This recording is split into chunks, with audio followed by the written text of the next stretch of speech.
que habláramos un poco, o por lo menos quería presentarles mi visión acerca de la agilidad y cómo la agilidad la podemos llevar a nuestra vida y a nuestro coaching principalmente también, ¿no? Porque como coach nosotros también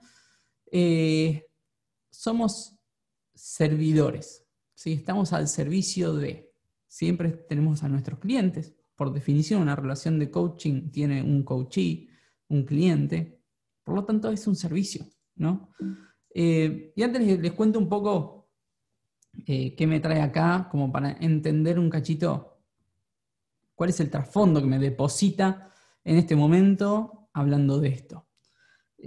Bueno, como decía Fred, sí, una anécdota muy interesante, fui mecánico, porque una de las cosas que me pasó a mí de pequeño es que mis padres se separaron, ¿no? En ese momento no existía todavía el divorcio como entidad, bueno, se separaron. Y yo, la historia de mi infancia, yo vivía con mi mamá, la historia de mi infancia fue, mi mamá era la que educaba y disciplinaba, y mi papá era el que maleducaba y consentía, ¿no? Entonces yo sabía que todas las cosas que yo quisiera, que estaban más o menos mal vistas por mi mamá, yo sabía que a mi papá se las podía pedir, ¿no? Y mi papá siempre me las daba, y con el o con el postdata de no le cuentes a tu madre. ¿No? Entonces, en un momento de la vida yo quise tener una motocicleta. Yo quería tener una motocicleta, quiero una motocicleta, quiero una motocicleta. Mi mamá era, olvídate, no vas a tener una motocicleta ni en tu vida. No, o sea, olvídate, ni lo pienses, no lo vas a tener porque después te voy a tener que juntar con una cucharita de la calle porque te vas a hacer pomada y va. Entonces fui ahí y le pregunté a mi papá, quiero una moto. Bueno, está bien, me dijo. Y me dio una moto, pero dijo, no le cuentes a tu madre, porque vamos todos presos. Ok, esa fue la historia de mi infancia. Entonces, ¿qué pasó? Pasaba que yo no podía ir a mi casa con la motocicleta, porque mi mamá no sabía. Y también necesitaba dinero para mantenerla, porque mi papá me daba la motocicleta, pero arreglate vos, ¿sí? Ponerle combustible, arreglarla, ¿no? Entonces, la solución que encontré fue hacerme mecánico de moto. Conseguí trabajo de mecánico de moto. Fue mi primer trabajo. El primer trabajo que tuve fue de mecánico de motos. De aprendiz de mecánico de motos, ¿no? Entonces, yo conseguí en ese momento un lugar donde guardar la motocicleta, donde ponerle combustible y donde arreglarla gratis. Entonces, mi trabajo era a cambio de combustible y los arreglos y el hospedaje de la motocicleta. Al final, después mi mamá se enteró, se armó todo un tole-tole. Tole-tole en Argentina es como un gran circo bueno, nada, problema de mi mamá y mi papá, ¿no? Eh, entonces sí, fui mecánico de motos, ¿no? Históricamente también me gustó la música, pero me gusta la música muchísimo. Fui jockey también. Me gustó mucho el skate, anduve mucho en skate. Y son cosas que como que uno las termina haciendo en la infancia. Y hay un dicho, estos de grande, cómo me gustaría. Uno cuando es chico quiere ser grande y cuando es grande quiere volver a ser chico, ¿no? Y cuando es chico uno, yo creo que quiere ser grande para poder hacer un montón de cosas que se imagina que podría ser de grande, pero en ese momento no las puede hacer.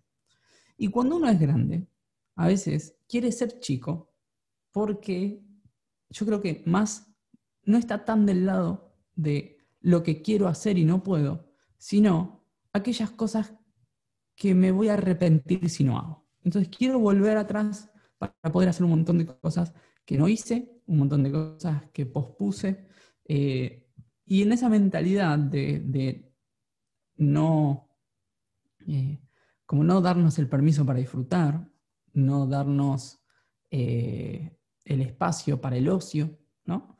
Yo soy uno de los primeros que le cuesta mucho darme espacio para el ocio. Terminamos muchas veces haciendo lo que no nos gusta, empleados en donde no nos gusta, poniendo el foco en las cosas que no nos gusta y padeciéndolas. Entonces, como vínculo con esta historia es que en esa búsqueda que yo fui resolviendo esto de hacerme mecánico, hacerme DJ, hacerme esto Es como un continuo ir como redefiniéndose, rediseñándose. Y en mi infancia estaba muy como culturalmente afianzado el tema de trabajar en las organizaciones, ¿no? Y que uno tiene que conseguir un trabajo en una multinacional y escalar la pirámide hasta llegar a un puesto directivo, presidente, si se puede ser, ¿no? De una gran multinacional. Y yo compré ese cuento, ¿no? Yo compré esa historia familiar y inicié ese camino. Previo a eso, había tenido mi primer emprendimiento, que era fines de los 90, una empresita de desarrollo web. Pero desarrollo no era desarrollo, era diseño. No existía todavía la palabra desarrollo web. Era diseño web, front page, era una cosa que hoy es arcaico, pero era programar más que programar, modelar con HTML. Había programación, pero programación era un lenguaje que se llamaba Perl, era lo más conocido, ¿sí? CJ Bean, ¿no? Eh, y compré el cuento este de la carrera profesional. Entonces, conseguí trabajo, empecé a trabajar y pasé 10 años trabajando en organizaciones multinacionales. Y lo que me pasó es que por perseverancia, por foco, por dedicación, logré tener un buen puesto laboral, ¿no? En muchas organizaciones a veces me doy el permiso para decirlo, aunque no queda muy bien generalmente decirlo, pero la calidad del puesto es directamente proporcional a la cantidad de personas que uno tiene a cargo, ¿no? Entonces te dicen, bueno, ¿cuántas personas tienes a cargo? Tantas, entonces es un buen puesto de trabajo, si no, no. ¿Sí?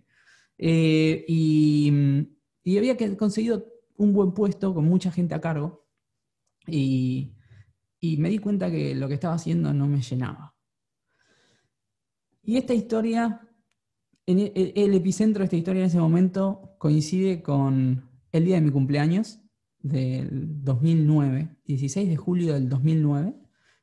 Me acuerdo patentes de ese día, mi cumpleaños, porque estaba internado. Ese día estaba en la guardia de un hospital internado. Posterior a eso me sacaron la vesícula, tuve varias operaciones, estuve al borde casi de no volver a mi casa prácticamente. Y eso me lo tomé como que en ese momento mi cuerpo me estaba diciendo que yo había cosas importantes a las cuales no le estaba prestando atención. Y viendo para atrás, un montón de cosas que yo siento que a mí, como en lo personal me definen, es hacer lo que uno disfruta, vivir de lo que uno disfruta, no hacer las cosas que te pesan. Hoy parece medio como tanto por sentado prácticamente, pero en ese momento era como algo casi utópico, 2008, 2009. ¿Cómo que vivir de lo que uno disfruta? ¿Qué es esto del disfrute en el trabajo? En el trabajo hay que ir a trabajar. Y si querés disfrutar, te tomás vacaciones, ¿no? O para eso hasta el fin de semana. Y en ese momento me di cuenta y pude tener esta identificación de mi vivir dentro de las organizaciones. Y ese vivir dentro de las organizaciones tenía que ver con apatía, burocracia, lentitud, no había innovación, era repetir más que construir, y eran cosas que a mí no me llenaban. Y así como yo terminé internado en un hospital, un montón de gente no necesariamente terminaba en un hospital, pero pasaba sus días sin emoción. Entonces en ese momento yo decidí tener como un propósito más allá de lo que hacía, y era tener un logro, llevar un poco lo que yo había experimentado años antes, bastantes años previos, de disfrutar el trabajo. Yo inicialmente había disfrutado mucho lo que hacía y a medida en que más subía en la escalera jerárquica, más me pesaba ese trabajo. Y lo que me di cuenta que disfrutaba y disfrutaba mucho era la creación, la innovación, la construcción, el diseño, la iteración. Y entonces decidí formar una empresa, decidí independizarme, renunciar y armar una empresa. ¿Para qué? Para darme libertad a mí y para ayudar a muchas personas que se encuentran en esa situación a liberarse, o bien porque encuentran un lugar mejor, o bien porque esos lugares se transforman en un lugar mejor, en un lugar que habilita el disfrute. Y durante muchos años trabajé de eso. Tuve una empresa con otras personas, con mis socios, construimos una empresa que da servicios a las organizaciones en transformación y en lograr espacios mucho más disfrutables, mucho más conscientes, mucho más atractivos para la gente. Pero hacia finales del año pasado, algo particular que me pasó a mí es que sentía que el esfuerzo no pagaba el resultado, ¿sí? O el resultado no pagaba el esfuerzo. ¿Qué quiero decir? En muchas organizaciones lo que sucedía era que era remar en dulce de leche para poder hacer un pequeñito cambio. Entonces, la pregunta es, ¿por qué se da esto? Y podemos decir, es la cultura organizacional. Pero la cultura organizacional en realidad está formada por personas. Las empresas no tienen nada que pueda construir cultura, ¿no? Porque todo lo que es la empresa son personas relacionándose. Yo siempre digo, a las 6 de la tarde uno apaga la luz, se va la gente a su casa y la empresa es un edificio vacío. Esa empresa no tiene estructura, esa empresa no tiene relaciones, esa empresa no tiene políticas, esa empresa no tiene objetivos, esa empresa no tiene nada, es un edificio. ¿Cuándo esa empresa empieza a tener todo? Cuando todas las personas empiezan a relacionarse nuevamente, cuando empiezan a conversar, cuando empiezan a colaborar, cuando empiezan a trabajar juntas. Es decir, que la empresa está formada por personas. Entonces, mi foco en ese momento decidí cambiarlo hacia mejorar, porque mejorar la vida de las personas. Si no puedo, o si el camino de mejorar el disfrute de las personas en las organizaciones es cambiar la organización, ¿por qué no empezamos a cambiar a las personas para que sean capaces de disfrutar lo que hacen y buscarse un lugar o construir un lugar en donde puedan disfrutar lo que hacen? Y esto me llevó a un aspecto que en inglés tiene dos connotaciones, que es personal business, ¿no? ¿Por qué me llevó? En principio porque personal business tiene dos connotaciones. La primera es como esas cosas que uno no quiere que sepan los demás, los trapitos sucios, los trapos sucios, no sé cómo les dicen en otros países, por acá los llaman los trapos sucios. Si quieren me ayudan en el chat, cómo les dicen a esas cosas, o en sus países, cómo les dicen a esas cosas que los demás no quieren que se sepan, ¿no? Esas cosas que quiero reservarlas para mí, ¿no? Intimidades, cuestiones personales, los trapitos sucios, etcétera, etcétera. Esa es una connotación. Pero la otra connotación que tiene esto del personal business es el propósito, eso que me mueve, ese asunto que me ocupa, ¿sí? Aquella cosa que ya es prácticamente una cuestión personal. Y a mí me encanta. Me encanta porque yo creo que nosotros necesitamos un propósito, ahora vamos a profundizar un poquito al respecto, pero siento que es el punto ideal, porque si lo que queremos hacer es disfrutar de lo que hacemos, eso que hacemos tiene que estar alineado con este motorcito que viene por acá atrás. Y el personal business tiene que ver un poco con que vamos a encontrar muchas bifurcaciones en nuestra carrera como coaches, muchísimas. Y más cuando es una disciplina que está de moda y que nos va a presentar un montón de opciones año a año, mes a mes, semana a semana. Vamos a ver, uy, mira qué buena esta propuesta, qué buena esta otra, qué bueno esto que salió, qué bueno este framework, qué bueno este modelo, qué bueno esto. Y si nosotros no tenemos claro cuál es nuestro personal business, podemos terminar distraídos en el camino y tratando de manotear todo lo que podamos para ver cómo hacemos un poquitito. Y hay un dicho que es, el que mucho abarca, poco aprieta, ¿no? Yo creo que nosotros en coaching es necesario profundizar, ir en profundidad y no necesariamente en amplitud, ¿sí? Una de las cosas que uno de no principios, pero una de las cosas que yo me llevé fuerte de la presentación que hacen Craig Larman y Buzz Bode de Les es deep and narrow y no wide and shallow, ¿no? O sea, cómo trabajar la organización o la cultura o el área, pero en profundidad, ¿no? Y esto me parece que es un condimento fundamental para eso. Además, a esto le vamos a sumar la cuestión del Business Agility. Todos más o menos sabemos qué es el Business Agility hoy en día. Es un concepto bastante difundido dentro del mundo de la agilidad.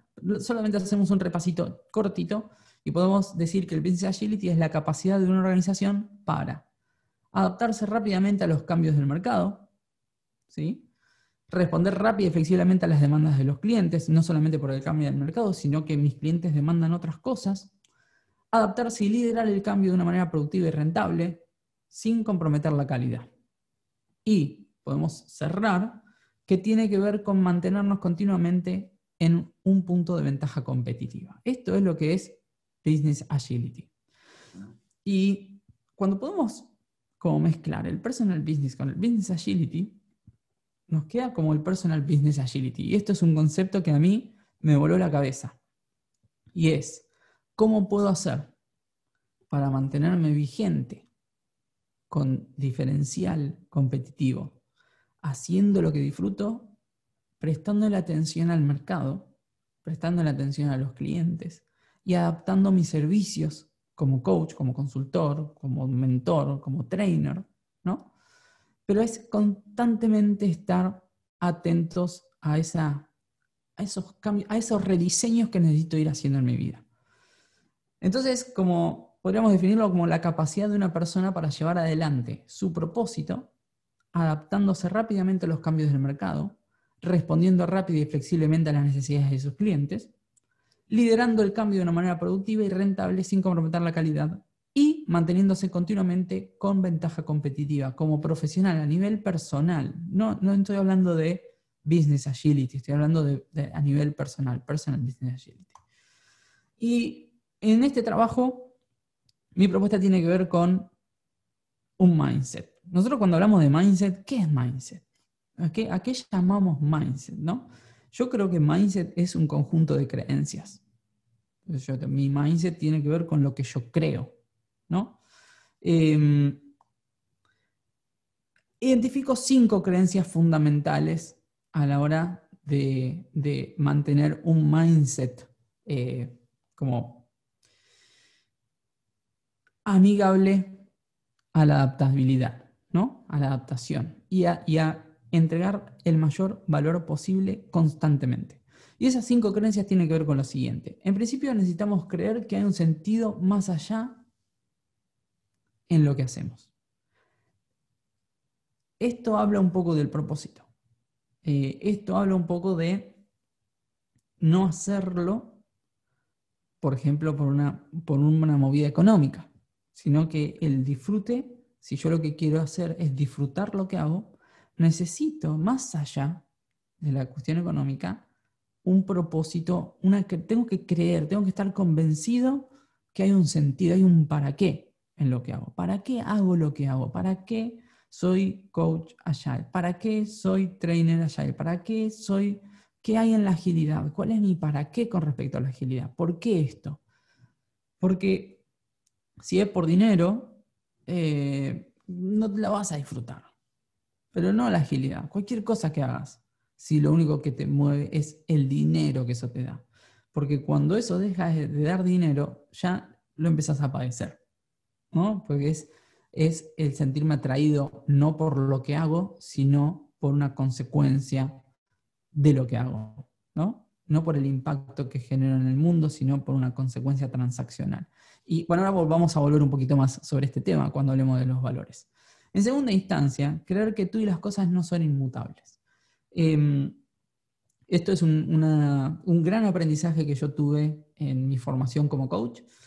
Vieron que cuando nosotros nos referimos a nuestras costumbres, nuestros hábitos, nuestra manera habitual de emocionarnos, de responder a los estímulos y demás, decimos yo soy de una determinada manera, ¿no? Eso desde lo ontológico, desde una mirada ontológica del coaching, es lo que llamamos la persona, la ontología de la persona, ¿no? Y la persona que somos cada uno de nosotros es una combinación de muchos factores. Entre esos factores está el cuento que yo me cuento acerca de mí mismo, ¿no? Y hay varias cuestiones de indirección, o sea, lo que yo creo que los demás se dicen acerca de mí también condiciona la manera en la que yo soy. Por lo tanto, si lo que yo soy está determinado en gran parte por el cuento que yo me cuento acerca de mí y por las cosas que yo hago, ¿qué pasa si yo cambio el cuento que me cuento acerca de mí y las cosas que hago? ¿Qué pasa con mi ser? Muta, cambia, ¿no? Y por eso en la mirada ontológica del coaching no decimos que las personas son de una determinada manera, sino que decimos están siendo de una determinada manera. ¿Por qué? Porque hay infinitas posibilidades de ser en función de los cuentos que yo me cuento y de las cosas que yo hago. Entonces, esto es fundamental a la hora de adaptarnos, ¿no? Adaptarnos a un nuevo servicio, a una nueva organización, a un nuevo esquema, a un nuevo desafío. ¿Qué cuentos me estoy contando acerca de mí mismo o de mí misma que me permite hacer o no hacer las cosas que hago o que no hago?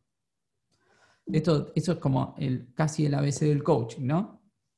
La creencia número 3 es estar convencidos que la perseverancia y el esfuerzo son el camino para enfrentar tus retos. Esto es algo hiper contradictorio y yo acá me voy a meter de cabeza en un problema. Yo veo mucho en la agilidad cosas como esta.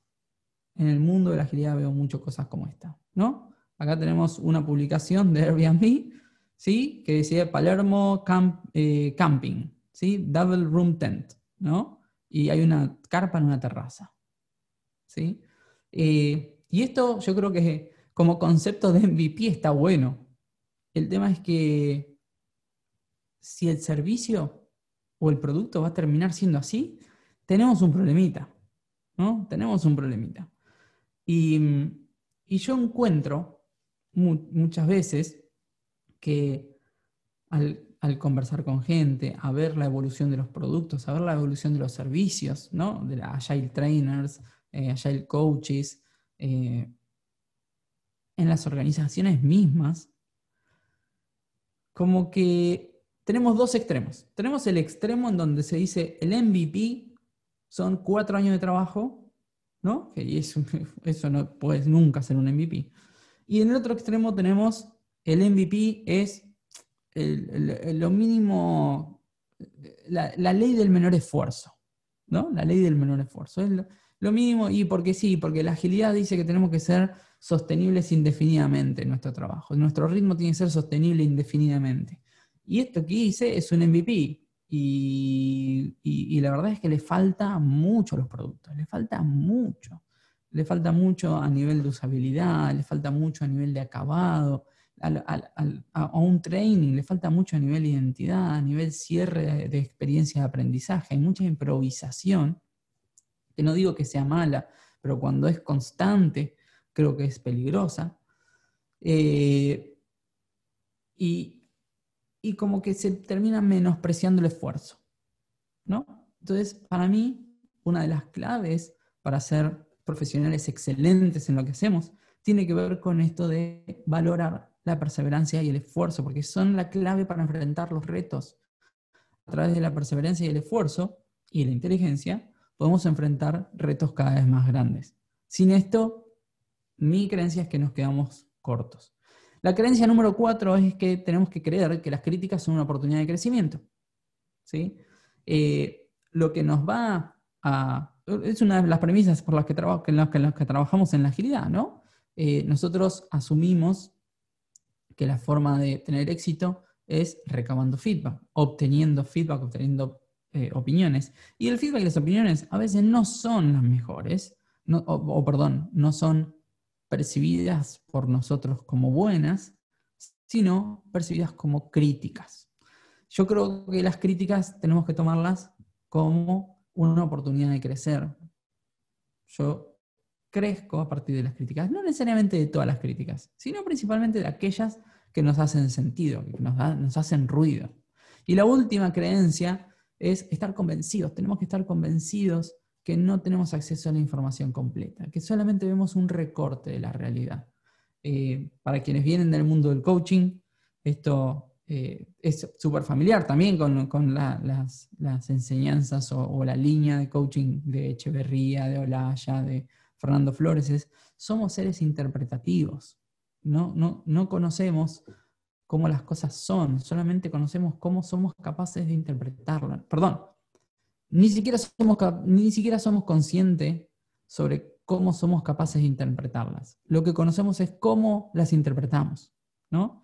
Para darme cuenta, para ponerle conciencia a esa forma de interpretar, tengo que como tener una mirada distinta, que no necesariamente todos tenemos en la vida misma, si no nos hemos formado, si no nos hemos preparado, si no nos hemos como entrenado nuestra mirada. Entonces, esto es lo que yo creo que es el mindset mínimo necesario como para tener una agilidad que te permita vivir de lo que disfrutás y adaptarte a medida que el entorno cambia. ¿Qué son? Creer que hay un sentido en lo que haces, creer que las cosas y que vos no son fijos e inmutables, creer que la perseverancia y el esfuerzo son el camino para enfrentar tus retos, creer que las críticas son una oportunidad de crecimiento y creer, estar convencidísimos que no tenés acceso a la información completa. Esto, como creencia, nos hace valorar ciertas cosas. A partir de estas creencias yo puedo valorar ciertas cosas y acá aparecen los valores. El hecho de estar convencidos que hay un sentido en lo que hacemos nos hace valorar las motivaciones personales genuinas, además de los beneficios económicos. Esto es lo que estábamos hablando. Que lo que me mueve no sea el beneficio económico, ¿no? Cuando nos mueve el beneficio económico, como que pierde esencia el disfrute de lo que hago. Esto no es un modelo para quien, o sea, no digo que esté mal hacerlo, hay mucha gente a quien la motiva lo económico, esto no es un modelo compatible con el interés económico, ¿sí? Porque esto está más alineado al disfrute personal en la tarea, y eso no necesariamente es lo más rentable todo el tiempo. Cuando yo estoy convencido de que las cosas no son inmutables, esto me permite valorar el aprendizaje y la adaptación constante. Estar atentos a que a partir del aprendizaje yo puedo adaptarme y puedo contarme cuentos nuevos acerca de mí, puedo contarme cuentos nuevos acerca de mis productos, acerca de mi servicio, y puedo de esa manera no solamente construir servicios y productos distintos, sino establecerme yo como un coach diferente, como un consultor distinto, como un trainer diferente al que era hace 2 meses. ¿Por qué? Porque voy estirándome y me voy sacando de esa zona de confort para ir mutando en aquel trainer, en aquel coach, en aquel consultor, en aquel mentor en el que quiero ser. El estar convencidos que la perseverancia y el esfuerzo son el camino para enfrentar los retos nos va a ayudar a valorar un aspecto que para mí es súper importante, que es el impacto de lo que hacemos a pesar de que sea costoso medirlo. ¿Por qué somos Agile Coaches, por ejemplo? ¿Para qué somos Agile Coaches? Bueno, yo soy Agile Coach y Trainer.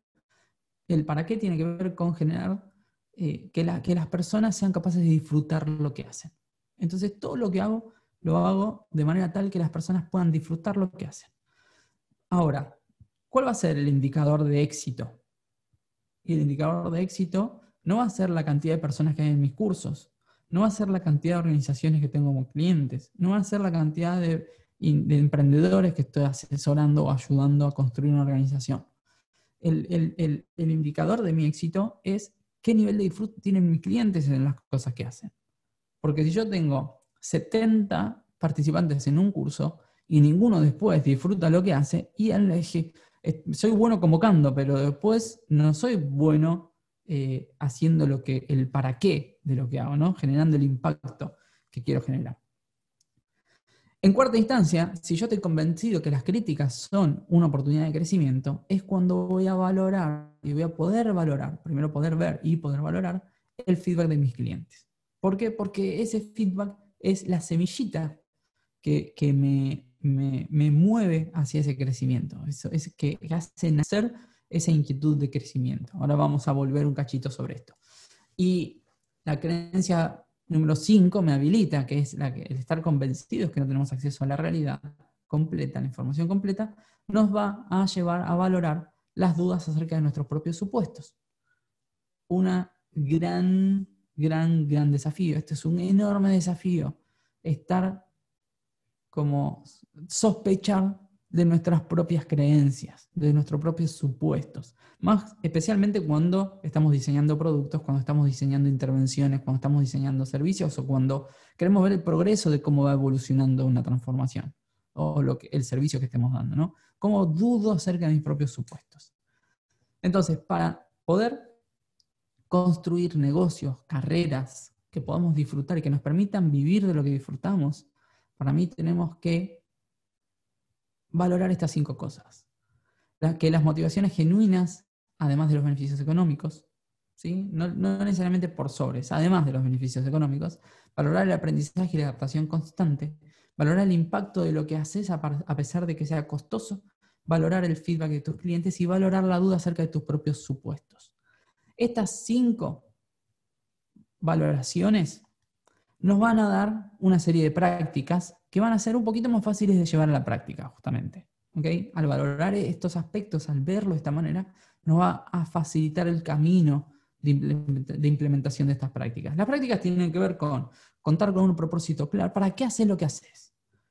¿Cuántos de nosotros nos preguntamos el para qué hago lo que hago? ¿Cuál es el impacto de lo que yo estoy haciendo? ¿Qué me mueve? Y una de las cosas lindas que tiene esto del propósito es que el propósito no es un aspecto que yo tengo que buscar y diseñar para mi futuro, sino ver en el pasado qué es lo que ha sucedido durante todos esos años que a mí me ha dado satisfacción y he como disfrutado muchísimo y con quiénes estaba y a quiénes estaba ayudando y a quiénes estaba sirviendo y qué los ayudé a hacer, para qué me busca la gente, en dónde la gente ve valor en mí, y por ahí está mi propósito. Porque no necesariamente, o sea, posiblemente yo lo esté llevando a la práctica, posiblemente no necesariamente en el ámbito laboral, ¿no? Si yo logro unirlo, es como eureka, ¿no? Y contar con una historia que respalde lo que ofreces, ¿no? Esto yo tengo, me apoyo mucho en un dicho que es solo sana el sanador sanado, que es no le vendas a las personas cosas por las que vos no pasaste. No le vendas a terceros transformaciones que vos no hiciste. ¿Sí? No le vendas a terceros beneficios que vos no obtuviste. ¿Por qué? En principio, porque te va a costar un poco hablar desde un lugar que no habitaste. Y en segunda instancia, porque yo creo que no es muy ético tampoco, ¿no? ¿Sí? Ejemplos podemos encontrar miles, ¿no? De personas que venden, es lo que se llaman espejitos de colores muchas veces, o me gusta este modelo, leo el libro y después doy un curso. ¿Sí? Yo creo que eso hace daño, principalmente al que lo hace, le hace daño, porque no es un servicio que se pueda sostener y escalar en el tiempo, y a la comunidad también, ¿no? Porque ¿qué pasa cuando uno toma un curso con un trainer que lo que hizo fue leer el libro y no tiene experiencia real en lo que está transmitiendo, ¿no? Generalmente tenemos ahí una colisión, la gente se da cuenta, ¿sí? Y cuando eso se repite, y ya tenemos un problema casi comunitario, ¿no? Entonces, para mí es importante que nosotros podamos tener una historia en la cual respaldamos los servicios que nosotros damos, ¿sí? Entonces, buscar en dónde estamos y qué es lo que transitamos para determinar lo que ofrecemos, ¿no? Cuando valorás el aprendizaje y la adaptación constante, es cuando se te va a habilitar la posibilidad de adaptar tus productos y servicios. Ya que estamos, ¿saben lo que vamos a hacer? Vamos a adaptar justamente eso. Porque decía adaptar, ¿se dieron cuenta?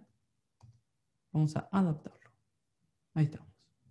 Y vuelvo a compartirlo. Adaptar tus productos y servicios. Adaptar tus productos y servicios frecuentemente. Tan frecuentemente como puedas. ¿Ok? Y aprender constantemente y reinventarte cuando lo creas necesario. Si vos detectas que el camino por el que estás yendo no es el camino que te da la satisfacción, valora la capacidad que tenés de reinventarte, de rediseñarte, de hacer otra cosa, de darle un pivot a tu oferta, de explorar nuevos caminos, ¿no? En la exploración de esos caminos es cuando aparece los nuevos descubrimientos. Nosotros descubrimos, siempre el explorar nuevos caminos para mí es como eso de ir por el matorral, ¿no? Cortando con un machete, sacando pastos y que de repente en un momento eso se abre y hay como un lugar paradisíaco que si no hubiéramos explorado ese nuevo camino nunca hubiéramos llegado posiblemente, ¿no? Y cuando hablamos de valorar el impacto de lo que hacemos a pesar de que sea costoso, te va a dar la posibilidad de adaptar los procesos periódicamente, de adaptar la forma en la que das tu servicio constantemente, la forma en la que haces tus trainings constantemente, la forma en la que haces tus coachings, adaptarlos constantemente. Y esto que hablamos, y ahora lo vamos a mencionar nuevamente, esto pedir feedback siempre a las personas, cómo creen que tu servicio puede ser un servicio mejor. A veces les enseñamos a las personas a que tienen que ir a una review y hacer una retrospectiva, y lamentablemente nosotros muchas veces pasamos por alto eso. Y no obtenemos feedback de nuestro servicio, no hacemos retrospectiva de nuestro proceso. Eso está bueno cuando lo llevamos a la práctica, terminamos dando servicios como espectaculares, porque los vamos adaptando constantemente a lo que la gente está pidiendo. Y lo que la gente pedía hace 5 años no es lo mismo que necesita ahora, ¿no? Y prestar atención al impacto de tu propuesta de valor. Esto que hablábamos, si lo que yo estoy queriendo vender tiene que ver... Nosotros, todo lo que vendemos, todos nuestros servicios tiene que ver con hacer al otro pasar una transformación. Todo. O sea, vendemos ropa, ¿sí? Supongamos que vendemos ropa, lo que estamos vendiendo en realidad es la transformación que esa otra persona está buscando. ¿En quién se quiere transformar a través de esta nueva ropa que me quiere comprar? ¿Sí? Vendemos televisores, es para generar una transformación en un hogar. Vendemos espejos, es para que el que usa el espejo logre hacer cosas con ese espejo que antes no podía hacer y convertirse de esa manera en una persona diferente a la que era antes. Entonces, a mí me encanta ver esto como que todo lo que vos ofrezcas es una transformación. Y lo que tenés que medir es el éxito de esa transformación, no el servicio, no el volumen del servicio. Es el outcome versus el output, ¿no? ¿Es costoso? Sí, es mucho más costoso. Es muchísimo más costoso. O sea, nosotros tenemos un programa que se llama el facilitador, ¿no? Agile Team Facilitator. Y podemos contar la cantidad de personas que vienen y el feedback que nos dan al final, la puntuación en el NPS, pero esos son métricas de proceso, no son métricas de outcome, ¿no? Son métricas de output. ¿Cuál es la métrica de outcome? ¿Cuáles son los resultados que esa persona genera en su mundo del trabajo porque ahora es capaz de llevar a la práctica ciertas prácticas o técnicas de facilitación? Y eso es más difícil de obtener. Y es más difícil, y a veces tenés que entrevistar y tenés que indagar y tenés que profundizar hasta que encontrás el impacto que hay por lo que hiciste, ¿no? Y no la convocatoria, ¿sí? Entonces, ahí es a donde está bueno ir a mirar. ¿Cuál es el impacto que tu trabajo tiene en tus clientes? ¿Qué cosas tus clientes pueden hacer ahora gracias a tu trabajo? Y ahí está como tu éxito como coach, ¿sí? Y como cuarto valor es esto de que cuando valoro el feedback de mis clientes, lo que me va a permitir hacer es buscar feedback deliberadamente y frecuentemente. Diseñar en mis servicios, diseñar en mis productos instancias de feedback y de revisión. ¿no? ¿En qué momento yo diseño? O sea, que estén establecidas por diseño y no por casualidad, no porque me pararon en el pasillo y me dieron feedback, sino que es una instancia de mi servicio. Aunque yo sea empleado de una organización, cómo obtengo feedback acerca del trabajo que estoy dando y que no tiene nada que ver con la evaluación anual o trimestral, ¿sí? Tiene más que ver con lo que estamos evaluando es mi servicio hacia un conjunto de personas. Quiero el feedback de ese conjunto de personas, no de un gerente ni de nadie que tenga que ver con una jerarquía, ¿no? Y aceptar las críticas sin tomarlas personales, porque con una salvedad que quiero hacer. Lo lindo de las críticas, para mí, lo lindo de las críticas es que las críticas son las opiniones de otros. Por lo tanto, esas críticas hablan más de las opiniones de los otros que de nosotros. Ahora, cuando hay una crítica que, digo, todas las críticas, si las tomas así, te va a ser bastante más fácil como manejarlas. Ahora, si hay en algún momento una crítica que te molesta, una crítica que te, como que te enoja, ¿sí? Esa crítica que decís, no me puede haber dicho esto, que lo quiero matar, la quiero, ¿no? Es porque esa crítica tocó una mecha, o sea, tocó un nervio interesante.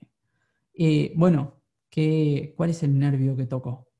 Porque a veces ese tocar nervios tiene que ver con críticas que yo también me haría, para las cuales no estoy haciendo nada al respecto. Y las estoy como dando por sentadas. Entonces ahí es donde yo digo, tómate todas las críticas como opiniones de otros, pero ciertas críticas que te duelen, prestarles mucha atención.